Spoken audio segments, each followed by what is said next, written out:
I just want to celebrate another game we're winning. I just want to celebrate. Sens win 3-0 over the New York Rangers. You see this? This isn't the number of cups the Sens have won. Well, actually it is. But it doesn't mean that. This logo, it signifies the number of goals this team is going to give up. Shut them out, baby! In all seriousness, though, a shutout? Really? After all the defensive struggles this team has had this season, I have to admit, it was very surprising, but as a fan, it was very wonderful to see. I've spent a great deal of time this season ragging on this team for their inconsistent effort from period to period, and even game to game, and even for their defensive play, which has been pretty putrid this season. But in this game, they were excellent, both in their consistency and in their defensive effort. The Sens are typically an awful possession team. In this game, they won the possession battle at 56%. They limited the Rangers to just 27 shots, 18 scoring chances, and just 6 high-danger scoring opportunities. To put into perspective just how great a night it was for the Sens, their possession numbers were 12% higher than their normal average, which works out to about 7.5 minutes of game time. Their 27 shots against are 10 lower than their season average. They gave up 11 fewer scoring chances than their season average and cut their high-danger scoring chances against in half. It really was a terrific effort from a Sens team that hasn't been able to say that very many times this season. As always though, let's start off with lineup changes. The Sens return home fresh off a 4-game road trip, and do so rolling with the same lines they used over the past 2 games. And Andy got the start and goal after being given Tuesday night off. The Sens did make some changes to their lines though, as they elected to mix things up with the opportunity to have last change. Knowing the Sens had last change and could match lines with the Rangers, Guy Boucher elected to mix things up as he reunited the 4th line of Zach Smith, Tom Pyatt, and Magnus Paajarvi,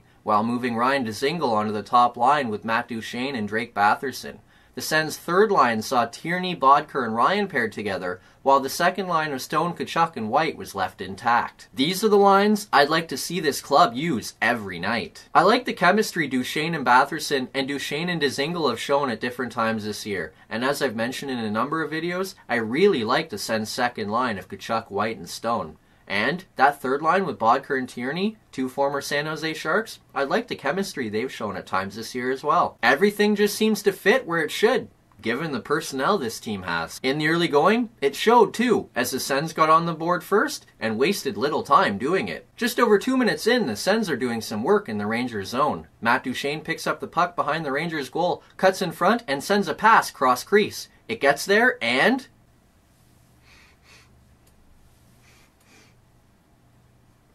oh, I smell awful. It's been a week and a half. No bother. It's bath time once again! Drake Batherson tips home the Matt Duchene feed, and the Sens take the early lead. First of all, credit to Batherson for going to the net and trying to find a soft spot in the defense, and a big credit to him for giving Matt Duchene a place to pass the puck. But can we just take a minute to appreciate that pass from Duchene? He had to get that puck past a pair of Rangers defenders, and it had to go right in front of the crease of Lundqvist. He managed to do all 3, and still got it right onto the tape of Batherson.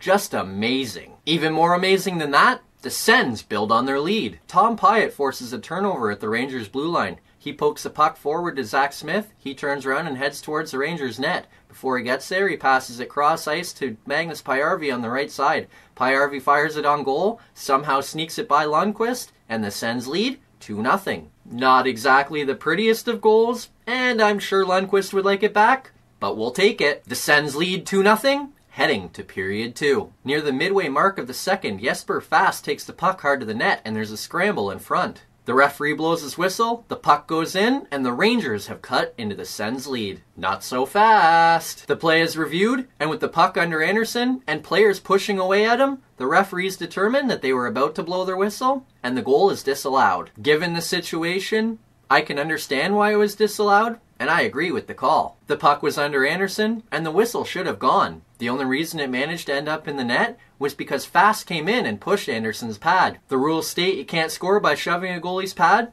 so it likely wouldn't have counted anyway. Either way, the Sens get a break and hang on to their 2-goal lead. That's a big swing too. If the Rangers get that goal, they have momentum and they're all of a sudden only down a goal. Now that the goal is disallowed, they lose momentum with that disallowed goal and they're still behind by 2. Now, maintain momentum, boys. And sure enough, with 3 minutes left in the period, the Sens extend their lead. Dzingel and Duchesne race in on a 2-on-1 with a Rangers defender back-checking hard. Duchesne feeds Dzingel, but the puck goes through his legs and Dzingel picks up the loose puck. He turns around and feeds Batherson, who quickly one-touches a cross-ice feed to Duchesne. Duchesne easily taps it into the empty net, and the Sens lead 3-0. It was a similar kind of pass to the one that Duchesne made to Batherson. The only difference? There were less Rangers in front. Either way, it was a great feed and a nice passing play, and the Sens take a 3-goal lead to the third period. We've seen them come back from big deficits in the third, and we've seen them blow big third period leads as well. With 1 period to play, all I was hoping for is they'd come out in the third with the same fervor they use when they're behind, and not the same passiveness they use when they're ahead. It wasn't that good, as the Sens managed to possess the puck for just 40% of the period,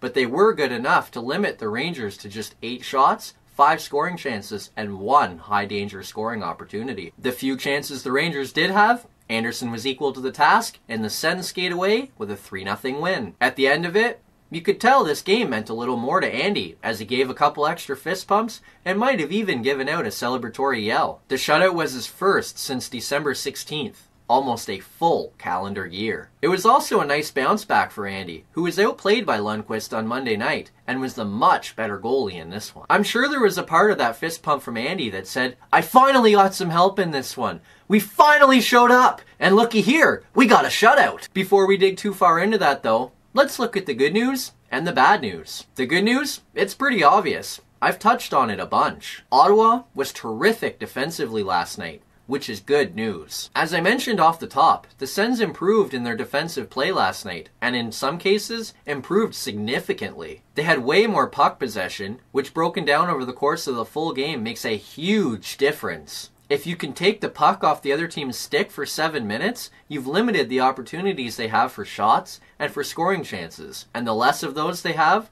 the lower your goals against is going to be. Add in the fact they were able to significantly lower the shots, scoring chances, and high danger scoring chances against, and the goals against was what it was. A shutout. Not only were they committed to being strong defensively, but they were committed to keeping the shots down, as they managed to block 12 shots from getting to Anderson. It was an excellent defensive effort across the board, and it was no wonder Andy was so excited. Ottawa was great defensively, and that is good news. Now, we just need to get them to do it more consistently, like every night. And if they can do that, boy, could they ever go on a run. Of course, that brings me to my bad news. Was Ottawa great defensively? Yeah, but they did it at home, and that is bad news. It's not that they did it that's bad, but it's where they did it. A lot has been made about Ottawa's defensive effort so far this season, and for good reason. But if you take a look at the numbers, a lot of Ottawa's issues are actually away from home, and not their whole body of work. Yes, Ottawa could be better at home as well, but like I mentioned off the top, a lot of that comes down to matchups. At home, the Sens have last change and can get whoever they want on the ice against whoever the other team throws out there, which means they can better position their players to succeed.